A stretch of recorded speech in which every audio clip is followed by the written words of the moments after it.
Hi everyone. So today we're going to continue the discussion. We have here the effect of state discrimination in the society. So first, we have the increased discrimination. State-sanctioned discrimination perpetuates societal prejudice against LGBT people.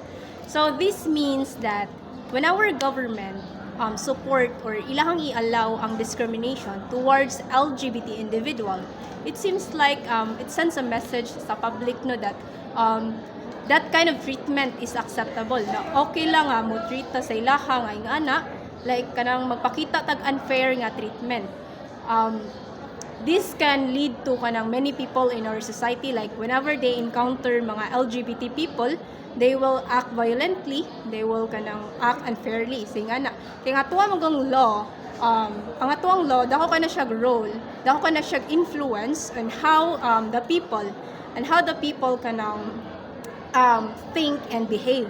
So, when our government will create the law that it treat the LGBT individual as less important, how much more sa mga tao sa society. Kay ang atuang government, it serve as a role model bitaw to mga sila mag-create og mga law. So ang mga tao mao po na sila follower. So kung sila mismo ang magpakita nga kanang magbuhat og mga batas in which nakalapas sa human rights, especially para sa mga LGBTQ, then others will do too. So the next one we have here the LGBT youth challenges. So increase the risk of discrimination and abuse, especially in school. So mostly ang mga LGBT students are most likely to experience kanang mga bullying. So like kanang mga name calling, or it could be kanang mga physical harm coming from their classmates, their teachers. So if ang eskwelahan wala siya kanang strong policies to support them, like kanang they feel like kanang dili sila safe kay even sa eskwelahan wala sila giprotektahan, wala sila kanang mga wala yung mga organizations sa eskwelahan nga ilang sumbungan so may ana.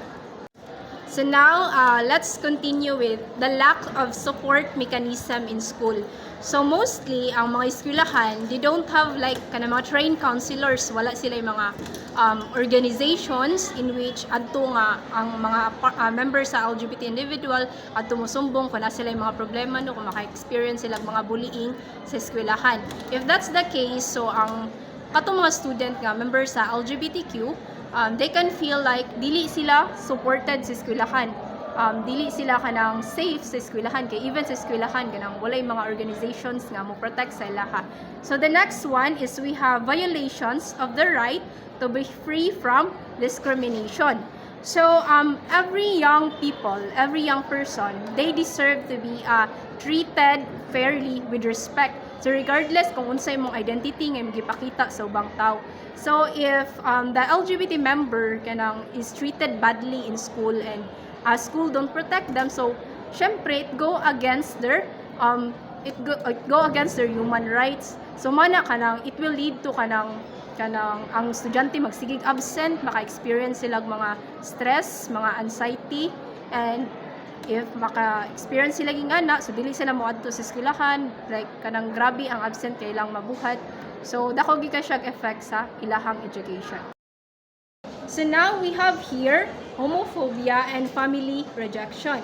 So widespread stigma with LGBT youth facing physical harm from parents after revealing their sexual orientation or gender identity. So kasagaran, this means that mostly sa mga family, especially katong mga family nga naay strong religious belief or like katong mga family nga grabe kay ka-religyoso. Dagan kasi silang tuto about cultural may ngana. So once gani nga ilang mahibaw-an nga ang ilahang children or ilahang mga anak is members sa LGBT, and then that will lead to anger sa parents, like kanang anger ilahang i-reject ilahang mga anak. Some parents magod ilahang ikauwaw kung unsay tinuod nga identity sa ilahang anak. So they think that their child is making the wrong choice, so mao na kanang ilang i-punish ilang mga anak. So ang uban if ilahang i-punish like kanang ang ilahang anak ay maglayas, ilang anak maka-experience of trauma, anxiety kay kanang ma-feel man nila nga even kani sa ilang family dili sila dawat. So next one is we have discrimination by the Catholic Church. So CBCP or Catholic Bishop Conference of the Philippines and ECFL or Episcopal Commission on Family and Life opposing anti-discrimination ordinances. So they actively oppose the inclusion of sex, gender, sexual orientation, and gender identity in anti-discrimination law. So citing concerns over ethic and family. So the Catholic Church in the Philippines, especially kaning duha groups nga akong na-mention, they often speak against the law no nga mag-protect sa mga LGBT individuals. So niingon ng church that ang pag-protect daw nimo sa mga LGBT people could go against the teaching of the church. Kay especially when we talk all about marriage. Kay ang teaching sa church, ang marriage is happen only between men and women. So walay labot ang LGBT. So because ang simbahan is kanang nasa strong influence with our society and the political, so their opposition ng ilahang pagtutol bitaw kay maka-prevent sa mga batas nga gibuhat sa government na maipasa like kanang dili mapasar ang mga batas nga gibuhat sa government. It is because kanang tutol ang church. So manang that na-consider siya as discrimination of the church. So next one we have participation in LGBTQ+ in the public life. So Article 25 of the Convention ensure the right to participate in public affairs. So vote and access public service without discrimination, including on the basis of sexual orientation. So according to international human rights law, ang katong mga LGBT individual, they have the same rights, same as everyone else. So this means that pwede silang makabutar, pwede silang run for political mga kuan, mga na, they can kanang work in the government. But some places and some aspects sad, ang uban sa mga LGBTQ kay kanang na-discourage bitaw sila, they are discouraged to do such thing. It is because kanang maybe because of bias, mahadlok sila kanang i-treat o kanang dili sama sa ubang tao, and they have the fear of judgment. So next is we have here the discrimination in the military. So military and police inclusion. Official statement claims openness to admitting LGBT individuals, but additional conditions reveal lingering prejudices.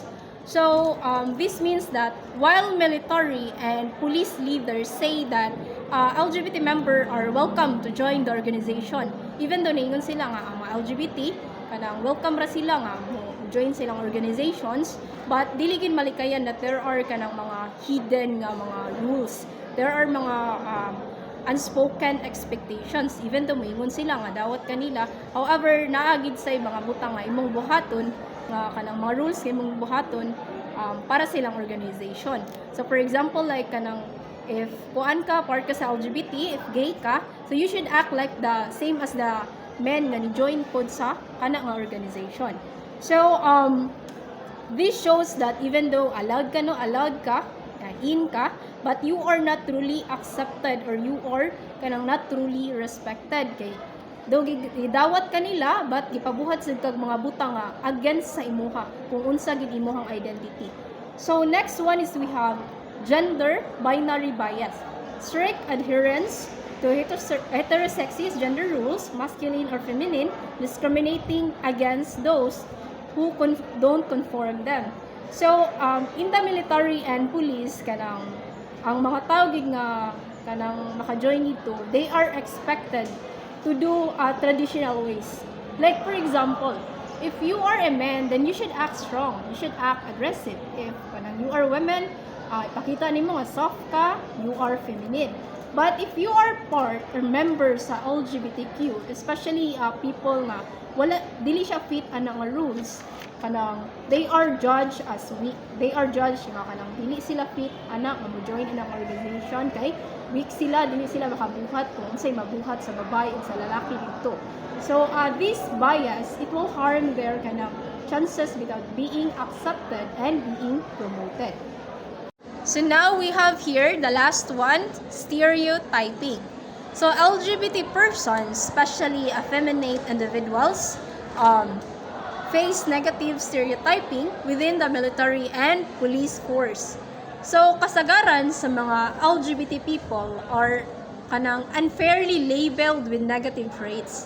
Like if you are member of LGBTQ, ang una-una sa mga tao, expected na nila nga member ka sa LGBT, you are weak, you are emotional, you are not serious. So, kana siya nga stereotype na ilahang gipakita sa ubang mga tao that will hurt their chances of being treated equally. So, manang mostly sa mga LGBT individual, like mahadlok sila nga i-reveal ang ilahang identity, itago nila, like kanang mahadlok sila nga ipakita sa mga tao nga ako member ko sa LGBTQ, kay it is because kanang ma-feel nila nga ang society dili dawat sa ilaha, i-judge sila kung may bawaan nga member ka ana or ana. So that is all everyone. So thank you for listening. So that is all for module 20.